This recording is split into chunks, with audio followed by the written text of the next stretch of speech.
కథాభారతి శ్రోతలకు సుస్వాగతం. ఈనాటి కథ ప్రొఫెసర్ రామా చంద్రమౌళి గారి ఎందుకో ఏమిటో తెలియదు. ఇదివరకు పుస్తక పరిచయంలో పేర్కొన్నట్టు నిర్వాణ ప్రొఫెసర్ రామా చంద్రమౌళి గారి 8వ కథాసంపుటి. ఈ కథాసంపుటిలో మొత్తం 21 కథలు ఉంటాయి. దాదాపు అన్నీ బహుమతిని ఆర్జించిన కథలే.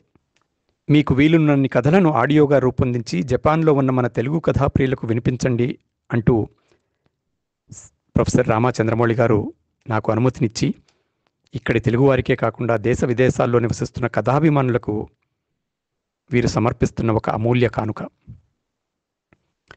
ఇక కథలోకి వెళ్తే,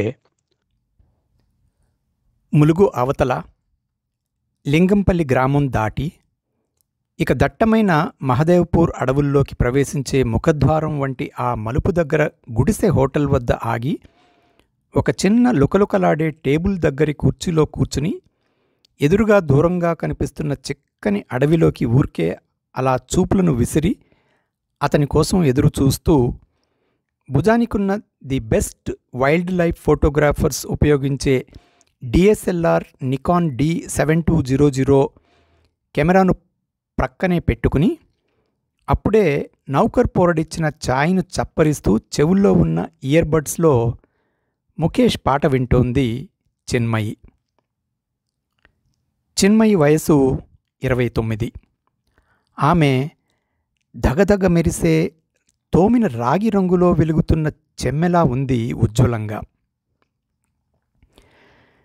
जुबा पे दर्द भरी दास्तान चली आई, जुबा पे दर्द भरी दास्तान चली आई, बहार आने से पहले खिजा चली आई. ముఖేష్ గొంతు నిండా ద్రవిస్తున్న దుఃఖం. దుఃఖానికి భాష ఉంటుందా? నాలుకపై బాధాభరిత గాథ వచ్చేసింది. వసంతం రావడం కంటే ముందే శిశిరం వచ్చేసింది. అయితే అర్థవంతమైన దుఃఖమే పరమసంతోషం కంటే మహోదాత్తమైనదని భారతీయ తాత్వికులు చెప్పారు. బాధే సౌఖ్యమనే భావన రాని ఓయ్, ఆ ఎరుకే నిశ్చలానందమోయ్ బ్రహ్మానందమోయ్ అన్నాడు సముద్రాల. ఎందుకో చిన్మయికి చటుక్కున తల్లి జ్ఞాపకం వచ్చింది. తల్లి ఇప్పుడు లండన్లోని క్వీన్ యూనివర్సిటీ ఆఫ్ లండన్లో ప్రొఫెసర్ ఆఫ్ ఫిజిక్స్గా పనిచేస్తోంది. తను చిన్నగా 5-6 ఏళ్లున్నప్పుడు అమ్మ మద్రాస్ యూనివర్సిటీలో లెక్చరర్గా పనిచేసేది. జీనియస్ ఆమె.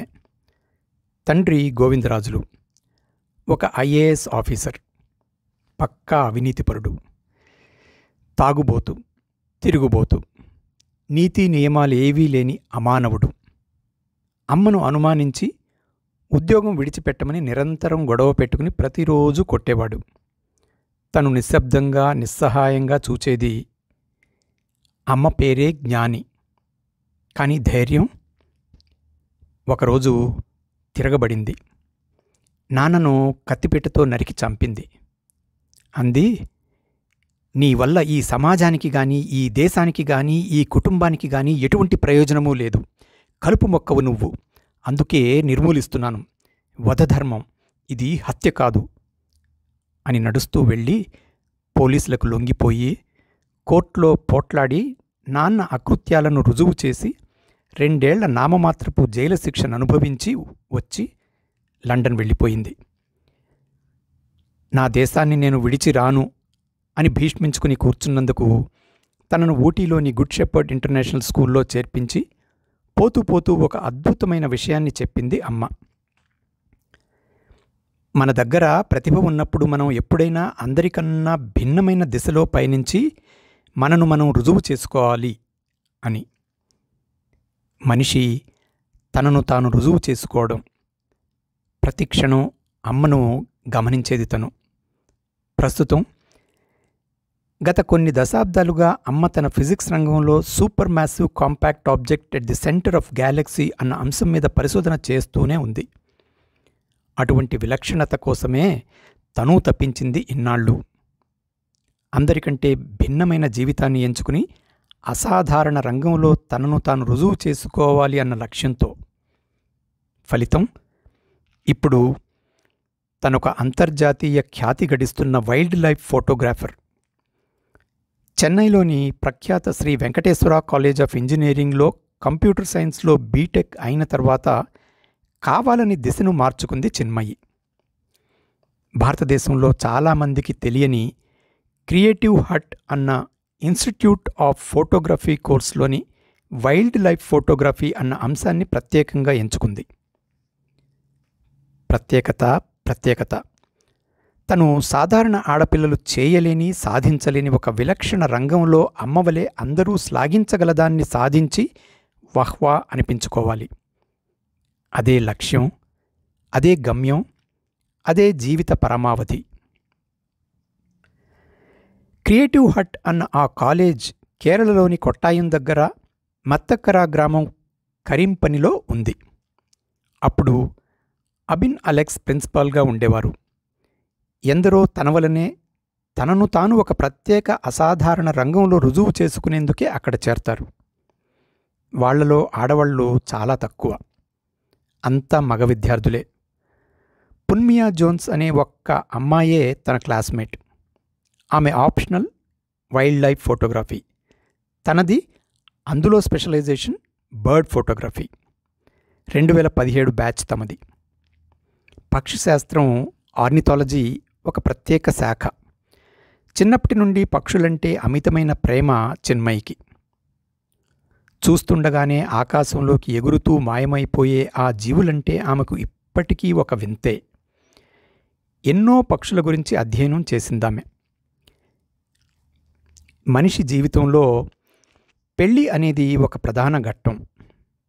అనేక కేసులను అధ్యయనం చేస్తే అర్థమయ్యే విషయం ఏమిటంటే, దంపతులు తమ తమ అభిరుచులు, వృత్తిపరమైన అనుకూలతలు, అవగాహన కలిగి ఉండే పరస్పరత లేక యాంత్రికమైన సర్దుబాటుతో రాజీ జీవితాలను గడుపుతున్నారు. దానికి పెద్ద ఉదాహరణ తన అమ్మా నాన్నే. అసలే సంబంధం లేని వృత్తులు వాళ్ళవి. చివరికి ఒక విషాదాంత ప్రహసనమైపోయింది జీవితం. అలా కాకూడదని చిన్మయి దేశంలో ఉన్న అన్ని ప్రసిద్ధ పత్రికల్లో, మ్యారేజ్ బ్యూరోలలో ఒక ప్రకటన ఇచ్చింది. జీవితమంటే దేవుడిచ్చిన వన్ టైం లైఫ్ అన్న లోతైన అవగాహనతో ఒక విలక్షణమైన బ్రతుకును నిర్మించుకోవాలనుకుంటున్న 29 సంవత్సరాల వైల్డ్ లైఫ్ బర్డ్ ఫోటోగ్రఫీ వృత్తిగా జాతీయ స్థాయి ఖ్యాతిగాంచిన ఒక అందమైన అమ్మాయికి తత్సంబంధ రంగానికి చెందిన లేక అనుబంధ రంగంలో ఉన్న యువకుడు వివాహార్థం కావలెను. వారం రోజుల్లో ఈ పత్రికా డెస్క్ను సంప్రదించండి అని. కానీ గమ్మత్తుగా ఎక్కడి నుండి కూడా ఏ ఒక్క సంబంధము రాలేదు. సరికదా, ఒక అమ్మాయికి ఈ వైల్డ్ లైఫ్ పక్షుల ఫోటోగ్రఫీ పిచ్చి ఏమిటి అన్న ఏహ్య కమెంట్స్ వచ్చినాయి. కానీ నిన్న ఒకతను, శంకర్, సాయంత్రం ఫోన్లో మాట్లాడి, మేడం, మనం ఒకసారి కలిసి మాట్లాడుకుందాం అని ప్రతిపాదించాడు. అతను నిజానికి ఛత్తీస్గఢ్కు తన ఆర్నిథాలజీ పరిశోధన కోసం సుక్మా జిల్లాలో ఉండటం వల్ల ఇక్కడ మహదేవ్పూర్ అడవి దగ్గర కలుసుకుందామని ప్రతిపాదన. ఇట్స్ నైస్, సరే అని వచ్చింది తను ఒక్కతే తన బ్రెజా కారును నడుపుకుంటూ. అప్పుడే శంకర్ తను ముందే చెప్పిన తన కియా సెల్టోస్లో వచ్చాడు. వచ్చి పరిచయాలు, మళ్ళీ ఒక దేశీ చాయ్. అట్లా అడవిలోకి నడుస్తూ మాట్లాడుకుందాం అని శంకర్ అంటే ఇద్దరూ లేచి. చాలా రేర్ కదా లేడీస్ బర్డ్ ఫోటోగ్రఫీలో అన్నాడతను కాలిబాటలో చెట్ల కొమ్మలను జరుపుకుంటూ నడుస్తూ. రేర్గానే ఒక ప్రత్యేకతతో జీవించాలని లక్ష్యం అంది చిన్మయి ప్రక్కనే నడుస్తూ. మళ్ళీ చిన్మయే అంది, 3 రకాల మనుషులు జీవితాలు ఉంటాయి. ఒకటి ఫలానా అని కాకుండా ఏ జీవితం దొరికితే దాన్నే జీవిస్తూ జీవిస్తూ చచ్చిపోయేవాళ్ళు 190% కంటే ఎక్కువ వీళ్లే. సకల అవినీతికర విధానాలకు, అనైతికతలకు లోనై డబ్బు లేదా అధికారం, ఆధిపత్యం వీటి కోసమే క్రిమినల్స్గా జీవిస్తుండటం. మన దేశంలో రాజకీయ నాయకులంతా ఈ కేటగిరీ కిందకే. ఇక ఈ చట్రంలో ఇమడలేక తనదైన ఒక స్వంత ఇష్టపడ్డ లక్షించిన జీవితాన్నే జీవించాలని, సరిగ్గా ఒక్క అడుగు కూడా ప్రక్కకు వేయకుండా తనకు కావలసిన దానికోసమే జీవించేవాళ్ళు మనలాంటి 2%. I think you got me. Yes, ఒక రకంగా మనిద్దరిది ఒకటే ఫీల్డ్. పక్షులను నేను చదివితే మీరు వాటి ఫోటోలు తీస్తారు. Wonderful combination. నేను Indian institute of ecology and environment న్యూఢిల్లీలో ఎకాలజీ డిగ్రీ, జర్మనీలో పక్షిశాస్త్రం ఆర్నిథాలజీలో పీజీ, అక్కడే పీహెచ్డీ. తర్వాత బర్డ్ మైగ్రేషన్ మీద అలస్కాలో పోస్ట్ డాక్టోరల్ ప్రోగ్రామ్. ఇట్లా. నాకు అమ్మ లేదు, చిన్నప్పుడే పోయింది. నాన్న ఇస్రోలో senior scientist. Native place Warangal. Chinmayi తన గురించి, తన తల్లి గురించి చెప్పింది చాలా బ్రీఫ్గా. శంకర్ నిశ్శబ్దంగా ఉండి అన్నాడు, అసలు జీవులందరికీ మైగ్రేషన్, వలసలు అనేవి ఒక ఇన్బిల్ట్ జీవలక్షణంగా ఉంటుంది. కానీ మనుషులు దాన్ని మరచిపోయారు. పక్షులు చేసే వలసల గురించి తెలుసుకుంటే ఆశ్చర్యపోతాం మనం. మొత్తం 18,000 రకాల పక్షుల్లో 55% పక్షులు ప్రతి సంవత్సరం ఖండాలకు ఖండాలనే దాటుతూ చేసే వలసల గురించి లోతుగా గమనిస్తే ఎందుకు వెళ్తాయి అవి అనేది అర్థం కాదు. ఆల్బురాస్ అనే పక్షి సముద్రం పైననే పుడుతుంది. పుట్టిన 10 రోజులకు ఎగరడం ప్రారంభించి ఇక ఎక్కడా ఆగకుండా సముద్రం పైననే ఎగురుతూ 6 సంవత్సరాల దాకా భూమిపైన అడుగు పెట్టదు. రోజుకు 45 నిమిషాలే నిద్రిస్తుంది. With 2 brains. ఒకటి పడుకుంటే మరో సగం బ్రెయిన్ పనిచేస్తూ పక్షిని నడిపిస్తుంటుంది. ఆర్కిటిక్ టర్న్ అనే 100 గ్రాముల పక్షి గంటకు 95,997 కిలోమీటర్ల చొప్పున 30 లక్షల కిలోమీటర్ల దూరం పయనించి జీవితంలో భూమికి చంద్రునికి మధ్య ఉన్న దూరానికి 8 రెట్ల దూరాన్ని కవర్ చేస్తుంది. అలస్కాలో హమ్మింగ్ బర్డ్ అనే పక్షి చిత్రంగా ఎగురుతూ వెనక్కి పయనిస్తుంది. వెరసి ఈ పక్షులన్నీ మనకు ఇచ్చే సందేశం ఏమిటంటే ఎప్పుడూ ప్రయాణాన్ని మధ్యలో ఆపకూడదు అని ఆగాడతను ఆమె ముఖంలోకి చూస్తూ.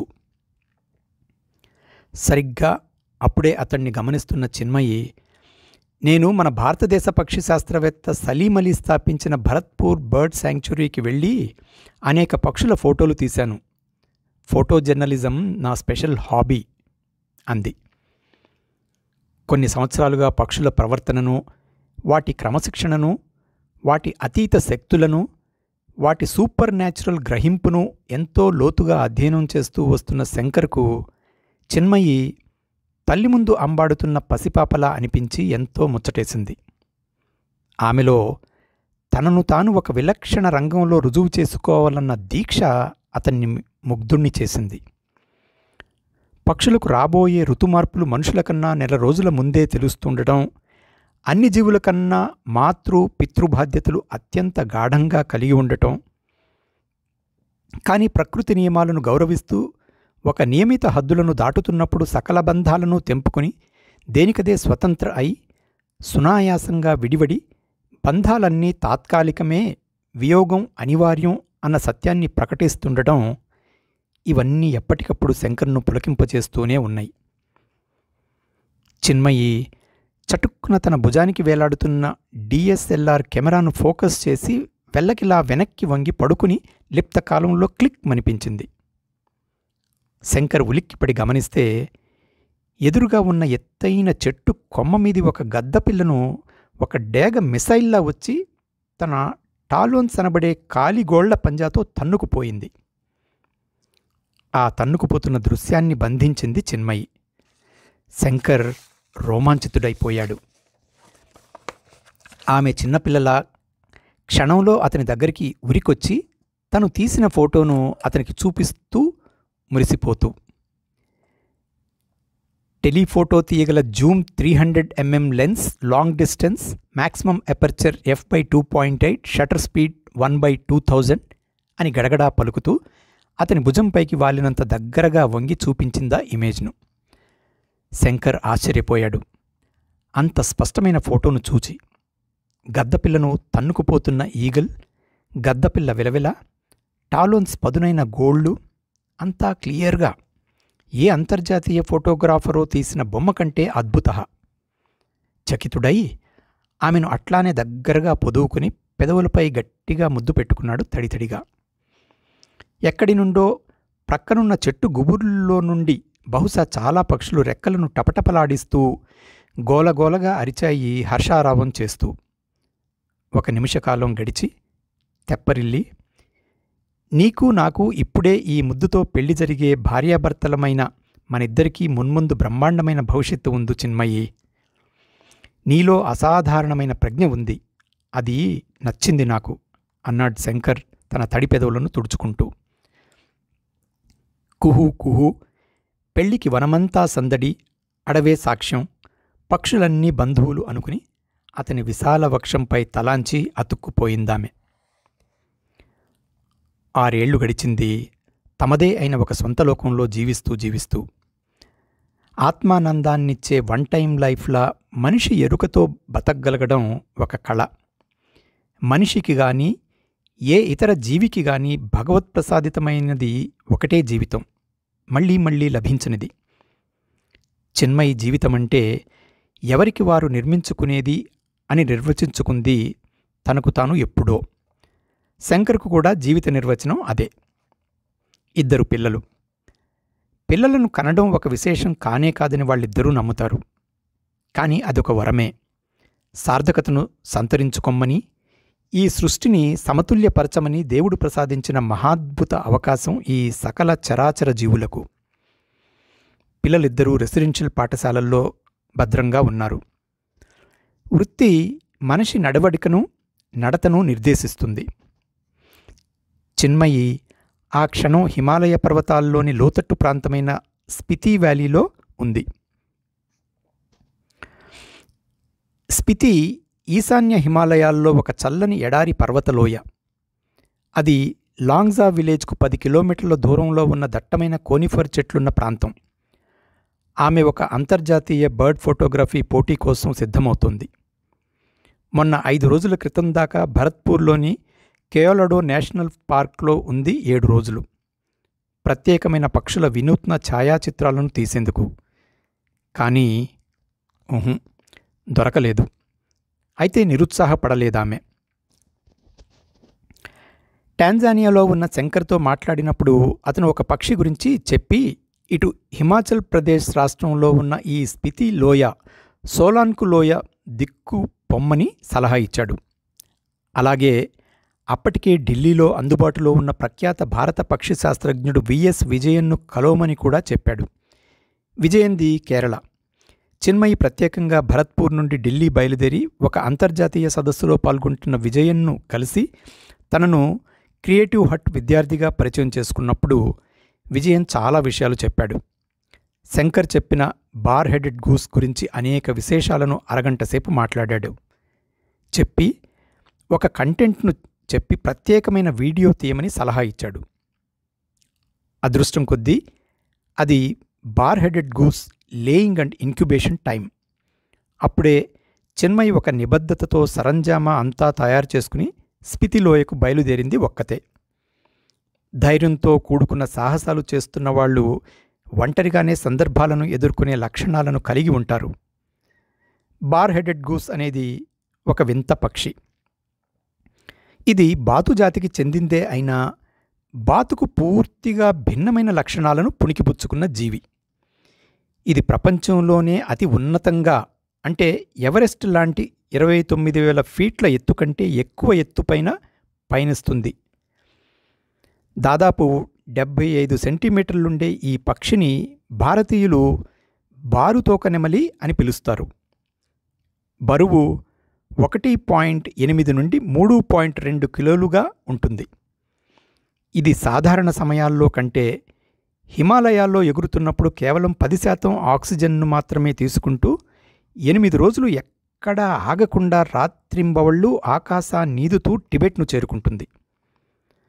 ప్రయాణం చివరిలో అది కేవలం 110 గ్రాముల బరువు మాత్రమే ఉంటుంది. అయితే ఈ పక్షులకు ఈ సాహసోపేతమైన వలసల వ్యసనం ఎందుకుంది? శంకర్ చెప్పినట్టు ప్రతి జీవికి స్థల మార్పు కోసం నిరంతరం ప్రయాణిస్తూ ఉండటమే సహజ జీవలక్షణమా? చిన్మయి లాంగ్జా గ్రామంలో ఒక రైతు డాబ్రాతో ఒక ఒప్పందం చేసుకుంది. ఒక ఎత్తైన కోనిఫర్ చెట్టుపై దాదాపు 20 అడుగుల ఎత్తుపై కైవారం ఎక్కువగా ఉన్న కాండం త్వరలో కాపురం చేస్తున్న బార్ హెడెడ్ గూస్ గూడును వెదికి పట్టుకున్నారు ఇద్దరు. అక్కడి ఊరి జనం ఈ పక్షులకు అసలు ఏ హాని కలిగించరు. హాని చేస్తే పాపం తగులుతుందని నమ్ముతారు. అందువల్ల ఈ పక్షులు మనుషులను చూచి భయపడవు. హ్యూమన్ ఫ్రెండ్లీ బర్డ్స్ ఇవి. డాబ్రా వాటిని ఫిక్స్ చేసే నాటికి ఆడగూస్ తను పెట్టిన 6 గుడ్లను పొదిగి 2 పిల్లలను చేసింది. అదే గూడులో మగగూస్ కూడా ఉంది. ఈ పక్షుల పొదుగు కాలం 28 నుండి 30 రోజులు. బహుశా మిగిలిన గుడ్లను కూడా పిల్లలు చేస్తే ఏదైనా జంతువు తినిపోయిందో ఏమో తెలియదు అన్నాడు డాబ్రా. 20 ఫీట్ల ఎత్తులో ఆ పక్షి గూడు ఉంటే దాదాపు అదే ఎత్తులో గూడుకు ఎదురుగా 10-20 ఫీట్ల దూరంలో మరో కోనిఫర్ చెట్టుపై ఒక గడ్డి మంచెను ఏర్పాటు చేశాడు. సన్నని కర్రలతో, గడ్డితో ఆ మంచెపై ఉండటానికి సౌకర్యవంతంగా పడక, మంచినీళ్లు, దిగడానికి ఎక్కడానికి ఒక గట్టి కర్రనిచ్చెన. ఇవన్నీ డాబ్రానే ఏర్పాటు చేసి సహకరించాడు పేమెంట్ ఒప్పందంపై. ఇదంతా ఒక కళాకారునికి ఆత్మానందానికి సంబంధించిన దాహం. ఎందుకు ఇదంతా అంటే జవాబుండదు. అంతే. 5-6 రోజుల్లో చిన్మయికి ఆ ఆడా మగ గూసులతో అప్పుడప్పుడు బయటికి తొంగి చూచే గూస్ పిల్లలతో అనుబంధం ఏర్పడింది. వాటి రెగ్యులర్ కదలికలు, ఏ పక్షి ఎప్పుడు ఎగిరి బయటికి పోతోంది, మళ్ళీ తిరిగి గూటికి ఎప్పుడొస్తుంది, వచ్చేప్పుడు ఏమేమి తెస్తోంది, ఇవన్నీ అర్థమవుతున్నాయి. ఆడపక్షి పిల్లలకు ఆహారాన్ని తెస్తే మగపక్షి ఏవేవో మెత్తని పీచు, ఈకలు, కొన్ని పండ్లు వంటి ఆహారం తెస్తోంది. చిన్మయి ఈ పక్షుల కదలికలను, జీవన విధానాన్ని తన ప్రత్యేక కెమెరాతో స్పెషల్ లెన్స్లున్న జూమ్ వ్యవస్థలతో షూట్ చేస్తోంది. వీడియోలు, నిశ్చల చిత్రాలు, రాత్రిళ్ళు వాటి కదలికలు, పిల్లల రక్షణ చర్యలు, ఇదంతా చాలా ప్రిసైజ్గా ఉండడం, తల్లిదండ్రుల ప్రేమ అత్యంత ఆత్మీయంగా ఉంటుండడం అంతా చిత్రంగా, ఉత్సుకతగా ఉంది చిన్మయికి. అవి పున్నమి రాత్రులే. అరణ్యంలో వెన్నెల కొత్తగా, నిర్మలంగా, స్వచ్ఛంగా, తాజాగా అనిపించేది. గాలి, నీరు, చెట్ల శబ్దాలు, కింద పారే సెలయేటి లయాత్మక ధ్వని అన్నీ ప్యూర్, శుద్ధమైనవి, ఏ కల్తీ లేనివి. నగరాల్లోని మనుషుల మధ్య ఇంత సామాజిక కాలుష్యం ఎందుకు మృత్యు పదార్థం వలె వ్యాపిస్తోందో? ఒంటరితనమే, ఏకాంతవాసమే అయినా ఎంచుకున్న వృత్తో, ఇష్టమైన వ్యాపకమో ఏదో తెలియని సంతృప్తి, సంతోషం ఆ పక్షి కుటుంబంతో సహవాసం. ఒక విషయం అర్థమైంది చిన్మయికి. ఆ 20 రోజుల పక్షుల సహవాసం తర్వాత వాటికి తనకు ఏదో అదృశ్య బంధం ఏర్పడుతూ అది రోజురోజుకు బలపడుతోందని. అసలు ఈ బంధాలేమిటి? బంధమనేది ఒక అభౌతిక అనుభూతేనా? అది పెరుగుతూ, విరుగుతూ, బలపడుతూ, పల్చబడుతూ బహుళమవుతుందా? మరో వారం తర్వాత శిశుపక్షులకు కొత్తగా రెక్కలు మొలుస్తున్నట్టు గమనించింది చిన్మయి తన జూమ్ లెన్స్ కెమెరాల్లో నుండి. పక్షికి రెక్కలు మొలవటం అనే పరివర్తన ఎంత అద్భుతమో అనుకుంది. అయితే తను స్త్రీ కావడం వల్ల, అంతా అతి సూక్ష్మంగా గమనిస్తుండడం వల్ల తల్లి పక్షిలో పిల్లలకు రెక్కలు వస్తుండడం ఒక పారవస్యాన్ని కలిగిస్తుందని తెలుసుకుంటోంది తను. ఇంకో 6 రోజుల తర్వాత మాటిమాటికి పిల్లపక్షులు గూటి చివరిదాకా వస్తుండడం, తల్లిపక్షి వాటిని తిరిగి గూట్లోకి ముక్కుతో నెడుతుండడం గమనించింది చిన్మయి. ఎగురడం ఇంకా రాని పక్షులు 20 ఫీట్ల పైనుండి కింద పడితే చచ్చిపోతాయని దాని భయమేమో. ఆ రోజు పున్నమి. రాత్రంతా వెన్నెల విరగ కాస్తుంది. అడవి పులకిస్తున్నట్టు ఏదో అదనపు శోభ ఆ రాత్రి. అర్ధరాత్రి దాటిన తర్వాత శంకర్ టాంజానియా నుండి ఫోన్ చేస్తే ఉలిక్కిపడి మెలకు వచ్చి, చిన్మయి, ఎంతవరకు వచ్చింది నీ ప్రయత్నం? ఏదైనా వర్కౌట్ అయిందా? మంచి పిక్చర్స్ వచ్చినాయా?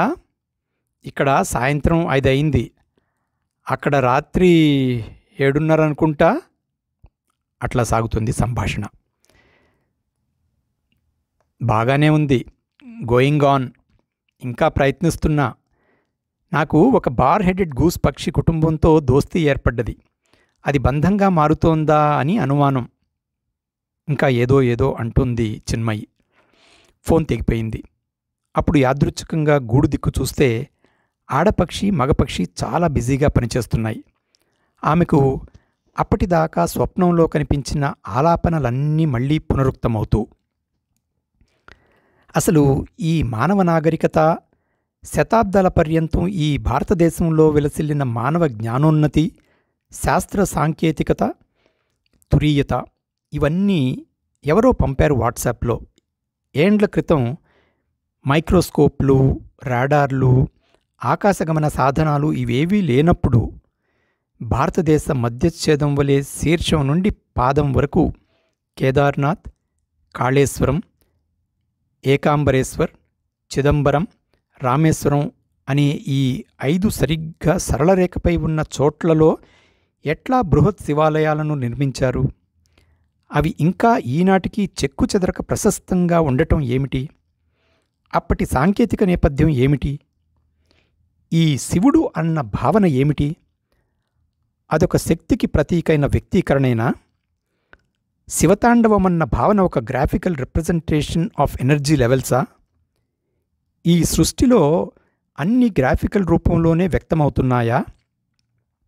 అనంతమైన ఈ కాలప్రవాహంలో మనిషికి తెలిసిందెంత? ఐన్స్టీన్ అన్నట్టు మనకు తెలిసింది ఆవగింజంతేనా? తెలువవలసింది మహాసముద్రమంత మిగిలే ఉందా?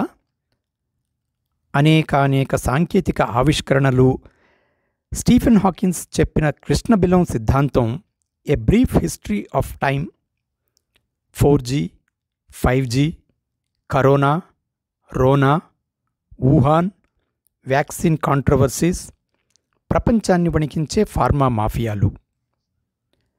ప్రపంచమంతా 2 తెగలు, హ్యావ్స్ అండ్ హ్యావ్ నాట్స్.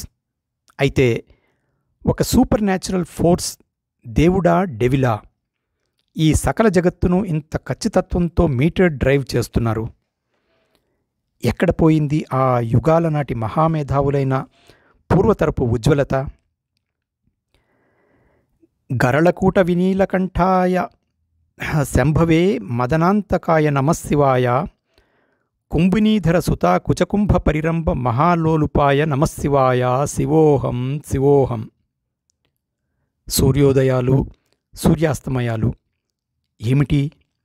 శక్తి ఉత్పన్నత, శక్తి క్షీణోద్ధృతి ఏమిటి? చిన్మయి కళ్ళు తెరిచింది. ఏదో నిజమా భ్రాంత అన్న అర్ధసుషుప్తి నుండి చేతన వైపు కొట్టుకుపోతుండగా ఎదుట కోనిఫర్ చెట్టుపై ఒక పక్షి సంరంభం. గూడు కొనకు నిలబడి తల్లి ఆడబార్ హెడెడ్ గూస్ తన ప్రక్కనే అప్పుడే రెక్కలొచ్చి ఎదిగిన పిల్లపక్షిని పట్టుకుని కిందకు తొంగి చూస్తోంది, ముఖం నిండా భయంతో. చిన్మయి వెంటనే తన కెమెరాలు, వీడియో ఎక్విప్మెంట్ అంతా స్టార్ట్ చేసి కిందకు చూచింది. కింద మగగూస్ రాత్రి నుండి తాను తెచ్చిన ఈకలు, పీచు, ఎండిన ఆకులు, మెత్తని బురుగుదూది అన్నింటినీ ఒక పరుపులా పరిచి పైకి ఆడగూస్ దిక్కు చూస్తోంది, ఇక తోసై అన్నట్టు. పక్షుల కళ్ళను కూడా చిన్మయి కెమెరా రికార్డ్ చేస్తుంది. పిల్లగూస్ కళ్ళలో ఇక తను విశాల ప్రపంచంలోకి ప్రవేశిస్తున్నానన్న ఆనందం. తల్లిగూసులో మొదటిసారి ఎగురబోతున్న పిల్ల పక్షి క్షేమంగా రెక్కలను ఆడిస్తూ ఆకాశంలోకి ఎగురుతుందా లేక కింద నేలపైన పడి చచ్చిపోతుందా అన్న బెంగ. కింద భూమి మీద వేచి చూస్తూ తండ్రి మగగూస్. లిప్తకాలంలో ఆడగూస్ పిల్లపక్షిని చటుక్కున కిందికి తోసింది. తటపటాయిస్తూ జీవితంలో మొట్టమొదటిసారి భయంగా రెక్కలను కొట్టుకుంటూ కిందకు జర్రన జారుతూ విహ్వలతతో రెక్కలను ఆడించటం నేర్చుకుని డ్రాగన్ లిఫ్ట్ సిద్ధాంతం ప్రకారం కింద పడుతున్నదల్లా గాలిలోకి లేచి రెక్కలతో ఎగరటం నేర్చుకుంటూనే దూరంగా ఆకాశంలోకి తుర్రుమని దూసుకుపోయింది. వెంటనే రెండవ శిశుపక్షిని తోసింది ఆడపక్షి కిందకు. అది కూడా టపటపమని రెక్కలను పెడసరంగా కొట్టుకుంటూనే ఇక నేలను తాకే ముందు సర్రన గాలిలోకి లేచి తుర్రుమని మరోవైపు దూసుకుపోయింది.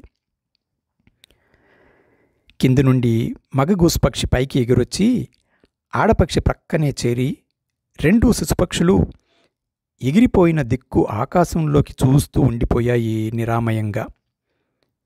చిన్మయి హై పవర్ కెమెరాలు ఆ రెండు తల్లి తండ్రి పక్షుల కళ్ళలోని కన్నీళ్లను కూడా రికార్డ్ చేస్తున్నాయి. రెక్కలొచ్చిన పక్షులు ఎగిరిపోతాయి, ఇక మళ్ళీ తిరిగి రావు బహుశా. కానీ సాకి పెంచినది బంధమే అయితే అది ఆ క్షణం తెగిపోయినట్టేనా? ఎప్పటికైనా తప్పనిసరిగా తెగిపోయేవే బంధాలా, లేక బంధాలెప్పటికైనా తెగిపోయేవేనా? ఏది శాశ్వతం, ఏది అశాశ్వతం, ఏది నిత్యము, ఏది అనిత్యం? ఓ మహర్షి, ఓ మహాత్మా, యుగయుగాలుగా బంధాలు చిక్కబడుతూ విచ్ఛిన్నమవుతూ. చిన్మయి ఎదుట ఎర్రగా సూర్యుడు ఉదయిస్తున్నాడు. ఇక వెళ్ళిపోవాలి తను అనుకుంది చిన్మయి. అదండి ప్రొఫెసర్ రామా చంద్రమౌళి గారి ఎందుకో ఏమిటో తెలియదు ఈ కథ స్వాతి వారపత్రిక నిర్వహించిన కథా పోటీలో ఉత్తమ కథ బహుమతి పొంది పత్రికలో ప్రచురింపబడ్డ కథ. సంచిక వివరాలు జ్ఞాపకం లేక రికార్డు చేయబడలేదు. ప్రొఫెసర్ రామా చంద్రమౌళి గారు 8 జూలై 1950న జన్మించిన మెకానికల్ ఇంజనీరింగ్లో పోస్ట్ గ్రాడ్యుయేషన్ పూర్తి చేసి ప్రస్తుతం వరంగల్లులోని గణపతి ఇంజనీరింగ్ కాలేజీలో వైస్ ప్రిన్సిపల్గా పనిచేస్తున్నారు. ఆయన ఇప్పటికే ప్రసిద్ధ కవి, కథకులు, నవలాకారులు, నాటకకర్త మరియు విమర్శకులుగా 34 నవలలు, 426 కథలు, 15 సంపుటాల కవిత్వం, 4 నాటకాలు, 4 విమర్శా గ్రంథాలు, వెరసి 78 గ్రంథాలను వెలువరించారు. 2011లో గ్రీస్లో జరిగిన 11వ ప్రపంచ కవుల సదస్సులో భారత ప్రతినిధిగా పాల్గొన్నారు. 2016లో తైవాన్లో జరిగిన ప్రపంచ కవుల సదస్సులో కూడా భారతదేశ ప్రతినిధిగా పాల్గొని తన కవితలను వినిపించారు. 2019లో భువనేశ్వర్, ఇండియాలో జరిగిన ప్రతిష్టాత్మక 39వ ప్రపంచ కవుల సదస్సులో భారత ప్రతినిధిగా పాల్గొని తన ఇంగ్లీష్ కథల సంపుటిని ప్రపంచ సభల వేదికపై ఆవిష్కరింపజేసుకున్నారు. తన బహుమతి పొందిన కథ భూమి దుఃఖం కథను దూరదర్శన్ హైదరాబాద్ టెలిఫిల్మ్గా నిర్మిస్తే అది 2011వ సంవత్సరపు ఉత్తమ టెలిఫిల్మ్ అవార్డు స్వర్ణ నంది పురస్కారాన్ని పొందింది. ఆంధ్రప్రదేశ్ రాష్ట్ర స్థాయి అత్యున్నత సాహిత్య పురస్కారం, తెలుగు విశ్వవిద్యాలయ కవితా పురస్కారం 2007తో సహా ప్రతిష్టాత్మకమైన సినారే కవితా పురస్కారం 2007, డాక్టర్ ఆవంస సోమసుందర్ కవితా పురస్కారం 2012, గుంటూరు శేషేంద్ర శర్మ కవితా పురస్కారం 2015, కొలుకలూరి భాగీరథి కవితా పురస్కారం 2012లో ప్రతిష్టాత్మకమైన ఫ్రీవర్స్ ఫ్రంట్ కవితా పురస్కారం సాధించారు. ఇవిగాక ఫిలిప్పైన్స్ ప్రభుత్వం జీవిత సాఫల్య పురస్కారం 2017ది, ది ఆంధ్ర మహాసభ ముంబై జీవిత సాఫల్య పురస్కారం 2015, ఆంధ్రప్రదేశ్ ప్రభుత్వ కళారత్న 2018 పురస్కారం, స్వర్ణలేఖిని 2018 అవార్డు వంటివి ఎన్నో లభించాయి ఈయనకు. ఇంజనీరింగ్ విద్యార్థులకు 6 పాఠ్య గ్రంథాలు రచించడం వల్ల 1999లో రాష్ట్రపతి నుండి జాతీయ ఉత్తమ ఇంజనీరింగ్ అధ్యాపక అవార్డును పొందారు. 2017లో తెలంగాణ రాష్ట్ర ప్రభుత్వం ప్రతిష్టాత్మకంగా నిర్వహించిన ప్రపంచ తెలుగు మహాసభల్లో అప్పటి ముఖ్యమంత్రి శ్రీ కేసీఆర్ చేత రామా చంద్రమౌళి రాసిన బృహత్ నవల కాలనాళికను ఆవిష్కరించారు. అదే నవలకు తెలంగాణ రాష్ట్ర ప్రభుత్వ అత్యున్నత సాహిత్య పురస్కారమైన కాళోజీ అవార్డు 2020ను ప్రకటించింది ప్రభుత్వం. చంద్రమౌళి గారి నవలలు, కథలు, కవిత్వం అనేకం పంజాబీ, తమిళ్, కన్నడ, మలయాళం, బెంగాలీ వంటి తెలుగేతర భారతీయ భాషల్లోకి, అంతర్జాతీయ భాష అయిన ఇంగ్లీష్లోకి విరివిగా అనువాదమయ్యాయి. 2386 ఎంట్రీలను పరిశీలించి ప్రపంచవ్యాప్తంగా 60 మందికి ప్రకటించిన నామన్ నాజిమన్ లెబనాన్ ప్రపంచ స్థాయి జీవితకాల సాఫల్య పురస్కారం 2019ని ప్రకటిస్తే భారతదేశంలో ఇది ఒక్క రామచంద్రమౌళికి మాత్రమే దక్కింది. ఇదివరలో ఆల్ ఇండియా రేడియో వరంగల్ విభాగం వారు రామచంద్రమౌళి గారి 13 కథలను వరుసగా ప్రసారం చేసి ఒక ఆల్బమ్గా విడుదల చేశారు. ఆ ఆల్బం బహుళ జనాదరణను పొందింది. నిర్వాణ వంటి ఉత్తమ కథాగుచ్చాన్ని ప్రవాసాంధ్రులకు అందిస్తున్న రచయిత శ్రీ రామచంద్రమౌళి గారికి శిరస్సు ఉంచి ప్రణమిల్లుతూ వారి కథలను ఆడియోగా చేసి మీకు నా గళం ద్వారా అందించే భాగ్యాన్ని కలుగజేసినందుకు హృదయపూర్వకంగా కృతజ్ఞతలు తెలుపుకుంటున్నాను. కథాభారతి శ్రోతల తరపున ప్రొఫెసర్ రామచంద్రమౌళి గారికి విశేష అభినందనలు. ఈనాటి కథను ఇంతటితో ముగిస్తున్నాను. వచ్చే కథలో మళ్ళీ కలుద్దాం. అంతవరకు సెలవు. సర్వే జనా సుఖినో భవంతు.